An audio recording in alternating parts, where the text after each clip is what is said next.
Sun of Satyamurthy మూవీలో బన్నీ ఎంత గుర్తున్నాడో second హాఫ్లో మాత్రమే కనిపించే ఉపేంద్ర కూడా అంతే గుర్తుండిపోయాడు.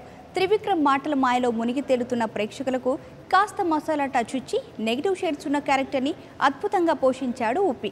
కన్నడలో బిజీ హీరోగా ఉన్నప్పటికీ అడిగింది మాటల మాంత్రికుడు కాబట్టి కాదనలేక ప్రతినాయక ఛాయలున్నా ఒప్పుకున్నాడు. సన్ ఆఫ్ సత్యమూర్తి మూవీలో ఉప్పి కాకుండా ఇంకెవరైనా రెగ్యులర్ తెలుగు ఆర్టిస్ట్ చేస్తుంటే కనుక ఇంత ఇంపాక్ట్ ఉండేది కాదు అనేది మాత్రం నిజం. ఇతర కన్నడ హీరోలతో పోలిస్తే ఉపేంద్రకు తెలుగులో మంచి మార్కెట్ ఉంది.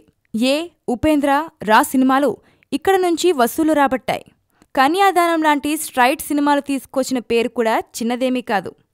వరుస అవకాశాలు ఇవ్వడానికి నిర్మాతలు క్యూ కట్టినా వాటిని కాదని తనకు లైఫ్నిచ్చిన కన్నడ పరిశ్రమలోనే సెటిల్ అయిపోయాడు.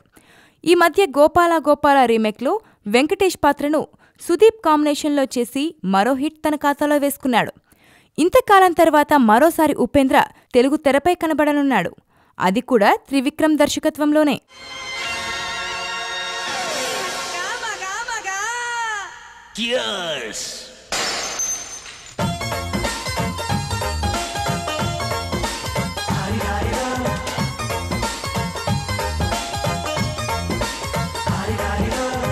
మస్తు పాప ఉంది, నీకు నాకు దోస్తి అంది, దేనికైనా సిద్ధమంది, అస్తు అంటే సుస్తుగుంది.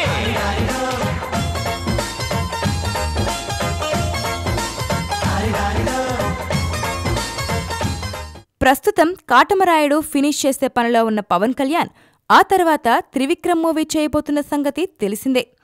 అందులో ఒక కీలక పాత్ర కోసం ఉపేంద్రను సంప్రదిస్తే ఆనందంగా ఒప్పుకున్నాడట.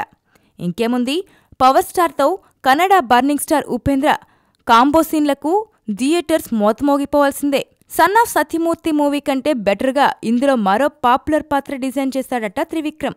సత్యమూర్తి సినిమాలో ఉప్పి పాత్ర నిజానికి కర్ణాటకలో ఆయన ఫ్యాన్స్ ఆగ్రహానికి గురైంది.